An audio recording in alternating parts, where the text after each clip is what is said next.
Hello les guys, j'espère que vous allez bien. On se retrouve dans un nouvel épisode de Transforme tes relations, le podcast qui t'apprend à gérer tes relations humaines, mais également à t'épanouir dans celles-ci.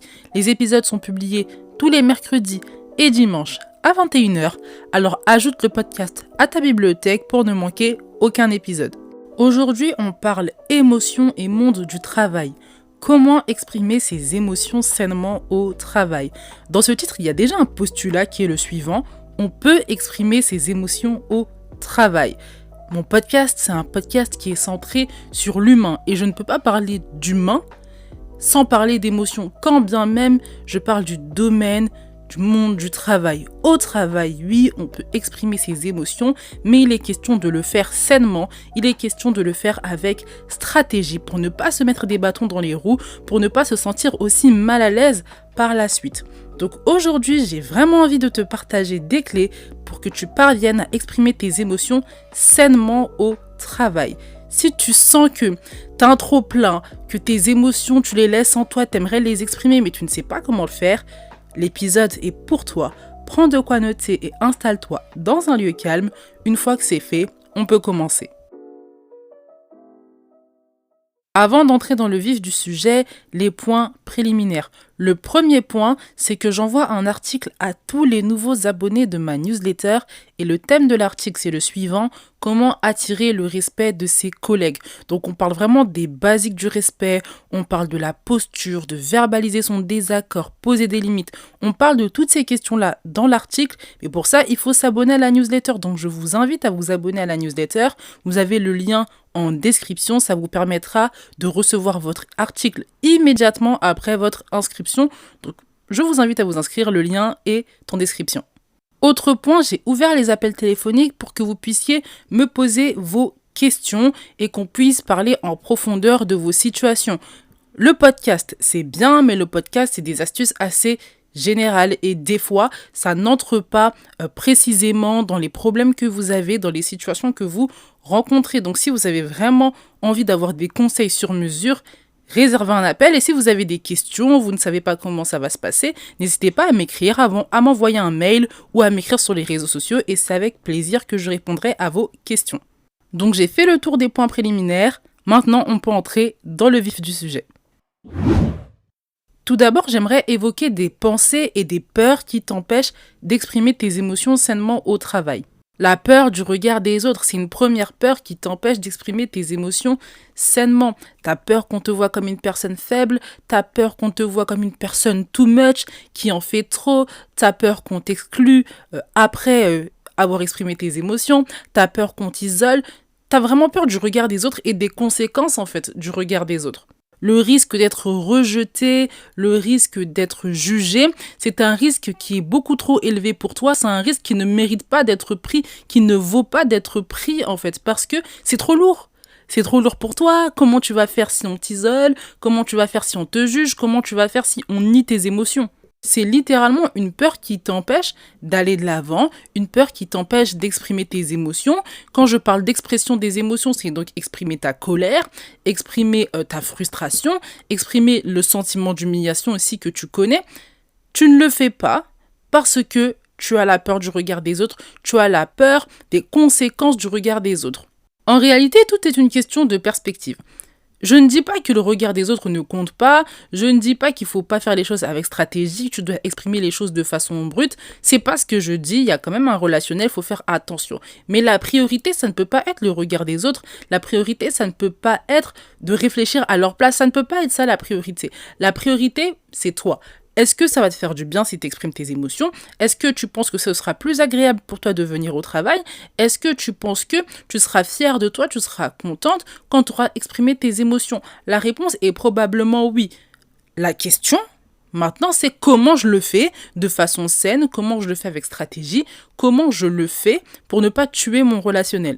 La priorité change et pour toi, c'est plus simple d'agir parce que la pensée te pousse à l'action. Mais si ta pensée, c'est la pensée du regard des autres, c'est le regard des autres en fait qui façonne en fait tes actions, bah t'agis pas parce que le regard des autres, il te bloque. Cette peur du regard des autres, elle traduit aussi ta volonté d'être apprécié. Et ça me permet de toucher le deuxième point, qui est la pensée selon laquelle il faut être apprécié dans le monde du travail, ou du moins toi, pour être bien au travail, tu dois te sentir apprécié, je dirais même aimé de tes collègues. On ne cherche à être aimé que de ses proches, pas de ses collègues de travail. On n'a pas une relation d'amour avec ses collègues au travail, une relation d'appréciation, une relation d'amabilité, une relation cordiale. Et on peut très bien avoir une relation cordiale avec ses collègues et passer de bons moments, être aimable, être respecté. C'est ça le plus important. Le respect, la considération. Par ailleurs, dans ces relations cordiales, dans ces relations où il y a un peu de distance, c'est des relations où le respect est plus souvent de mise. Pourquoi? Parce que la distance force le respect. La distance force le respect. À vouloir être trop proche, à vouloir être aimé, faire partie de tous les groupes, être complètement incorporé dans un groupe, dans une équipe, ne pas avoir d'identité limite, on fonctionne en équipe seulement. C'est aussi les occasions où on se manque de respect facilement. Parce qu'on commence à croire que l'autre nous est acquis, on commence à croire que l'autre, en fait, même des fois est notre serpillère, qu'on peut lui parler comme on veut parce qu'on a une relation privilégiée. Non, non. C'est pour ça que je conseille toujours d'être aimable, d'être agréable, c'est vrai, mais de toujours conserver une certaine distance avec ses collègues parce que ça force le respect. Et quand on se sent respecté, quand on se sent considéré, c'est beaucoup plus facile pour nous de venir au travail, de se sentir en paix et d'être épanoui tout simplement. Une dernière pensée. Exprimer ses émotions, ça ne veut pas dire les exprimer de façon brute.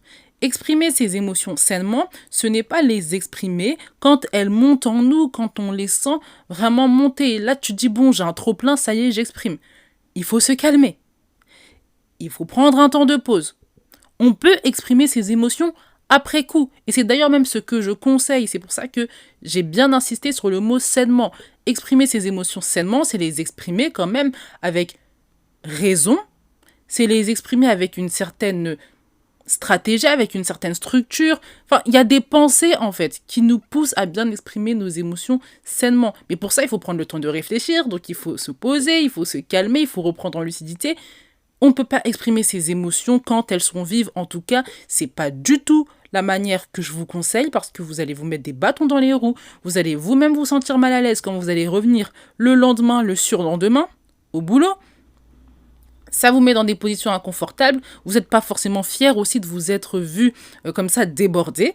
Donc c'est pas la bonne manière d'exprimer ses émotions sainement. Et pour ça, intégrez que c'est possible d'exprimer ses émotions quand on s'est calmé. C'est totalement possible. Exprimer ses émotions, ce n'est pas exploser. Ce n'est pas ça. Maintenant que j'ai évoqué les peurs et les pensées qui vous empêchent d'exprimer vos émotions sainement au travail, on passe aux stratégies pour justement bien exprimer ses émotions au travail.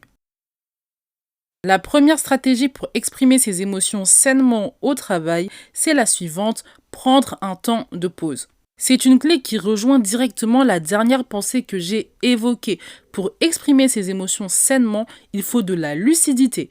Et on n'est pas lucide quand on ressent nos émotions de façon vive, quand on est pleinement dans l'énervement, dans la colère, quand on est très triste, quand on se sent vraiment humilié. C'est pas dans ces moments-là où on fait preuve de lucidité. Donc c'est important pour exprimer ses émotions sainement de prendre un temps de pause. À quoi il sert ce temps de pause concrètement? Il sert à te calmer. Il sert à réfléchir au pourquoi tu ressens telle chose, quels sont les faits qui ont créé ce sentiment, cette émotion en toi. Ça te permet de récupérer en lucidité, ça te permet aussi de préparer ta manière d'exprimer tes émotions, ce que tu vas dire, comment tu vas structurer tes pensées. Pendant ce temps de pause, qu'est-ce que tu peux faire concrètement? Tu peux respirer. Déjà, la respiration, ça te permet de faire redescendre la pression sanguine, ça te permet de te sentir mieux, ça te permet de reprendre ton souffle. Donc déjà, inspire, expire, ça te permet de te calmer, ça te permet de revenir à toi. Tu peux extérioriser pendant ce temps de pause, appeler tes amis, écrire à tes frères et sœurs, écrire à tes parents, écrire à ton conjoint, à tes enfants. Tu peux extérioriser en parlant concrètement à des gens qui vont te permettre de mieux comprendre, qui vont t'écouter, qui vont te soutenir. Pendant ce temps de pause, tu peux aussi t'isoler. Même si c'est dans les toilettes, il n'y a pas de souci, mais prends 5 minutes pour vraiment redescendre. Isole-toi, tu as besoin d'être avec toi. Tes pensées, ton corps a besoin de ne pas être en contact avec les autres, donc isole-toi, il n'y a pas de souci. Va faire un tour. Également, s'il y a un parc à côté, marche 2-3 minutes, tu vas voir la verdure, tu vas voir la nature, ça va te faire du bien. Donc pendant ce temps de pause, il y a vraiment plusieurs choses à faire pour se calmer, pour reprendre en lucidité. J'ajoute que ce temps de pause, tu peux le répéter. Par exemple, tu vas le faire directement quand tu ressens une émotion forte au travail. Quand tu rentres chez toi, tu vas te rappeler les événements, tu auras besoin d'un autre temps de pause. Peut-être que le lendemain aussi, tu as besoin d'un temps de pause. Donc le temps de pause, ne l'imagine pas comme un seul moment. Ça peut aussi être plusieurs moments en fonction de ce que tu ressens. Et ne te sens pas faible parce que tu as besoin de te calmer, parce que tu pleures, parce que tu trembles. Ne te sens pas faible. On est des humains. Ce n'est pas parce que tu ne vois pas les autres dans cet état-là qu'ils ne le sont pas dans leur vie privée ou qu'ils ne le sont pas même au travail. Simplement, ils ont leur stratégie, ils se cachent, ils ont leur manière de faire les choses. Donc toi, ne te sens pas faible parce que tu ressens ce que tu ressens. Tu es humain, c'est normal de ressentir des émotions. Le tout, c'est de se calmer pour ne pas déborder, pour ne pas exploser. Donc la première stratégie pour exprimer tes émotions sainement au travail, c'est de prendre un temps de pause. La deuxième stratégie pour exprimer ses émotions sainement au travail, c'est d'analyser le pourquoi on a ressenti telle émotion. J'ai parlé de lucidité, j'ai parlé de structure, j'ai parlé d'une manière d'aborder les choses. Pour ça, il faut analyser. Il faut savoir le pourquoi tu as ressenti telle émotion. Pourquoi tu t'es senti humilié? Quel est le mot? Quelle est l'expression? Quelle est l'attitude qui a fait monter en toi ce sentiment d'humiliation? Une autre astuce que j'ai donnée en live sur TikTok, c'est l'astuce des 5 pourquoi. Se poser 5 fois la question pourquoi. Par exemple, la première phrase, c'est « Je me suis senti humilié ». Pourquoi? Parce que cette collègue m'a typé. Pourquoi? Parce qu'elle a estimé que je ne faisais pas les choses correctement. Pourquoi? Et là, tu déroules, tu vas te rendre compte que ta dernière réponse, que ta 5e réponse, elle est beaucoup plus profonde que ta première réponse. Et c'est ce qui te permet de voir s'il y a un lien avec ton passé. Est-ce que ta manière de ressentir les choses ne se cantonne pas à ce que cette personne a fait, mais plutôt à ce que ça t'a rappelé dans ton passé? Ça te permet aussi de relativiser quand tu es too much ou quand tu as ressenti les choses de manière trop vive parce que tu as vécu quelque chose, par exemple, la veille. Donc là, c'est une accumulation. Ça te permet vraiment, en fait, de relativiser, de prendre de la distance, en fait, par rapport à ce que tu ressens. Et ça te permet aussi de te sentir plus légitime quand tu arrives à la 5e réponse et tu dis, non, mais en fait, elle m'a vraiment manqué de respect. Cette prise de recul, tu en as besoin et pour ça, il te faut analyser. C'est très important pour toi de te poser, de faire une introspection pendant 20 minutes, pendant 30 minutes, réfléchir à ce qui a causé cette montée de mauvais sentiments, je dirais, en toi, pour par la suite mieux les exprimer. Ce qui peut t'aider aussi, c'est d'être en discussion avec tes amis ou des personnes proches, leur exposer la situation, leur demander ce que eux ils ressentent, ce que eux ils pensent de ton comportement, de ton ressenti. Est-ce qu'ils sont d'accord, pas d'accord? Est-ce qu'ils comprennent? Est-ce qu'ils trouvent que c'est surjoué, surinterprété? Est-ce qu'ils estiment aussi que c'est pas totalement dû au comportement de l'autre, mais toi aussi tu as ta part de responsabilité? Enfin, ils te permettent vraiment, tes amis, tes proches, de prendre de la distance. En plus, ils te connaissent, ils connaissent ta façon de réagir, ils connaissent ta sensibilité. Et donc, pour toi, ça te permet d'avoir un regard extérieur, un regard sain. C'est des gens qui t'aiment, c'est des gens qui veulent ton bien. Et donc, c'est un plus pour toi pour analyser tes émotions. Donc, la deuxième stratégie pour exprimer ses émotions sainement au travail, c'est d'analyser ses émotions. La troisième stratégie pour exprimer ses émotions sainement au travail, c'est d'écrire la façon dont on va exprimer ses émotions à ses collègues ou à son supérieur. Alors là, on entre dans la partie un peu technique, dans la partie aussi qui est le cœur en fait de l'épisode de podcast et qui va vraiment vous aider. Tout d'abord, pourquoi écrire? L'écrit, ça te permet de garder une trace. L'écrit, ça te permet de visionner ce que tu as écrit, de te corriger si tu sens que bon, c'est pas ce qu'il fallait que tu notes ou tu sens qu'il y a un mot plus approprié pour exprimer ton sentiment, ça te permet aussi d'avoir un appui lorsque tu vas t'exprimer. C'est beaucoup plus facile pour toi d'être moins stressé, c'est beaucoup plus facile de t'exprimer quand tu as un écrit, quand tu peux t'appuyer sur des notes. Maintenant, comment construire son écrit ? Ce que je conseille, et ceux qui lisent la newsletter, vous le savez, je conseille toujours d'avoir 2 feuilles. La première feuille, c'est la feuille brute. C'est la feuille où tu vas exprimer ce que tu ressens de façon brute. Tu ne vas pas faire attention aux mots, aux formes, à la structure. C'est vraiment pour tout mettre en fait sur le papier. C'est pour vider ton cerveau. C'est pour extérioriser aussi d'une certaine manière. Et c'est pour l'avoir comme appui pour faire quelque chose de plus structuré sur la deuxième feuille. Sur la deuxième feuille, on peut structurer les choses ainsi avec plusieurs catégories. La première catégorie, c'est les faits. Donc ton premier passage, ton premier paragraphe, si je peux dire, c'est le paragraphe des faits. Quels sont les faits? Quelle est l'expression? Quel est le mot? Quelle est l'attitude qui a créé ce sentiment en toi, qui a fait monter ce sentiment en toi? Est-ce que c'est quelqu'un qui te balance quelque chose au visage? Est-ce que c'est un collègue qui te type? Est-ce que c'est un collègue qui t'appelle incrédule ou qui te sort des noms d'oiseaux? Qu'est-ce que c'est concrètement? Quels sont ces faits en fait qui ont fait monter ce sentiment en toi? Ton deuxième paragraphe, ça va être le paragraphe qui est centré sur tes émotions. Je me suis senti humiliée, je me suis senti triste, je me suis senti pas respectée, pas considérée. Donc c'est vraiment le paragraphe où tu vas insister sur tes émotions. Ce que je conseille dans ce deuxième paragraphe, c'est de choisir des mots précis, parce qu'il y a des mots qui veulent tout et rien dire. Si tu t'es senti frustré, dis-le que tu t'es senti frustré. Si tu t'es senti triste, dis que tu t'es senti triste. Si tu t'es senti pas considéré, dis-le. Mais des mots comme je me suis senti mal, ou des phrases comme je me suis senti mal, je ne me suis pas senti bien, ça veut tout et rien dire. Sois précise. Et enfin, ton troisième paragraphe, c'est le paragraphe de l'alternative. C'est le paragraphe de la solution. Dans ce paragraphe-là, tu évoques le pourquoi tu aimerais que les choses elles évoluent dans un meilleur sens, pourquoi tu aimerais une alternative simplement pour que la relation se passe bien, pour que toi tu te sentes bien, pour que l'autre aussi se sente libre d'exprimer ce qu'il a à ressentir simplement d'une meilleure manière, pour une meilleure relation, pour une meilleure ambiance au travail, pour le bien-être de l'un et de l'autre. Donc ça c'est le pourquoi. Et ensuite, la proposition d'alternative. Qu'est-ce qui serait mieux de faire la prochaine fois? Est-ce qu'il serait mieux de te prendre à part et de discuter? Est-ce qu'il serait mieux de t'envoyer un SMS? Est-ce qu'il serait mieux de t'appeler? Qu'est-ce qu'il faudrait faire la prochaine fois pour que ça se passe mieux? Exemple, on t'a fait une critique devant tous les collègues, tu t'es senti humilié. Ce que tu peux proposer pour une fois prochaine, c'est de te prendre à part, de te faire cette critique-là et tu te sentiras mieux, tu seras plus à même en fait de faire des efforts dans le sens dans lequel on te conduit.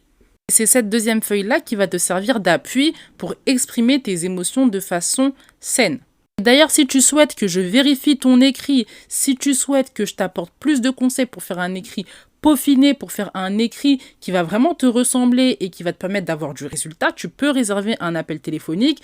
Dernièrement, j'ai eu un appel avec une cliente et c'est ce qu'on a fait durant l'appel. En fait, on a préparé son écrit pour sa défense. Donc, je t'invite à réserver un appel si tu es dans ce cas de figure et que tu as des doutes, tu as le lien en description.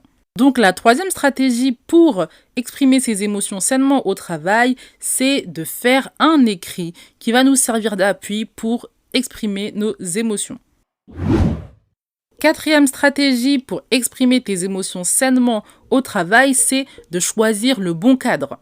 Le cadre, le contexte, ça fait toute la différence. Si tu choisis un mauvais cadre, si le contexte n'est pas le plus optimal, quand bien même tu as fait ton écrit, tu as analysé tes émotions, tu es calme, tout peut capoter. D'où l'importance de choisir le bon cadre et de choisir le bon moment. De préférence, privilégie la discussion à deux. Si tu as besoin de l'aide de ton supérieur qui assure la médiation, tu peux aussi l'inviter, mais préviens simplement ton collègue que tu l'as fait. Je conseille toujours de privilégier le dialogue à deux. Également, choisir un moment où tous les deux, vous pouvez prendre du temps pour discuter et pas des moments où il y a plein de rendez-vous, des moments où toi comme lui, vous êtes occupé ou des moments où vous êtes stressé, on arrive à une période charnière, les objectifs n'ont pas été atteints dans l'entreprise, tout le monde est stressé, peut-être que les primes sont arrimées aussi aux objectifs que vous faites, donc les gens sont stressés, les gens ne sont pas de bonne humeur, ne choisis pas ce moment-là, on va juste te dire, mais en fait, c'est pas la priorité là. On est tous en retard, on a plein de choses à faire et tu me prends pour parler de tes émotions, j'ai mieux à faire. Donc on évite aussi ces moments-là. On choisit aussi des pièces où tout le monde ne peut pas nous entendre. Nous voir, c'est bien, les autres voient qu'on est en train de discuter, que les choses sont pacifiques et ça permet à l'autre aussi de redescendre en pression. Toi aussi, vous n'allez pas vous afficher, entre guillemets, devant tout le monde. Donc voir, il n'y a pas de souci. Maintenant, entendre la discussion, tout le monde n'a pas à entendre la discussion, donc on fait bien attention de fermer les portes, etc. Parce qu'on sait très bien, dans les entreprises, les murs ont des oreilles. Donc la 4e stratégie pour exprimer ses émotions sainement au travail, c'est de choisir le bon cadre. Et enfin, la 5e stratégie pour exprimer ses émotions sainement au travail, c'est de laisser l'autre s'exprimer. Tu vas me dire, non mais Wendy, c'est moi qui dois m'exprimer, donc pourquoi je dois laisser l'autre parler? Simplement parce que l'autre va peut-être te permettre d'avoir un autre point de vue sur ce que tu as ressenti, peut-être que l'autre va apporter de la nuance, peut-être que l'autre va te permettre de voir les choses différemment tout simplement, peut-être que cette personne va s'excuser, et donc il va falloir aussi que tu prennes ça en compte, peut-être que l'autre va aussi exprimer ses émotions, c'est peut-être une personne qui est stressée en ce moment, donc ça va te permettre vraiment d'avoir un autre angle. Et c'est une façon saine d'exprimer tes émotions. Pourquoi? Parce que tu laisses l'autre, en fait, s'exprimer, tu laisses l'autre donner son point de vue, tu laisses l'autre s'excuser, et les choses vont de l'avant.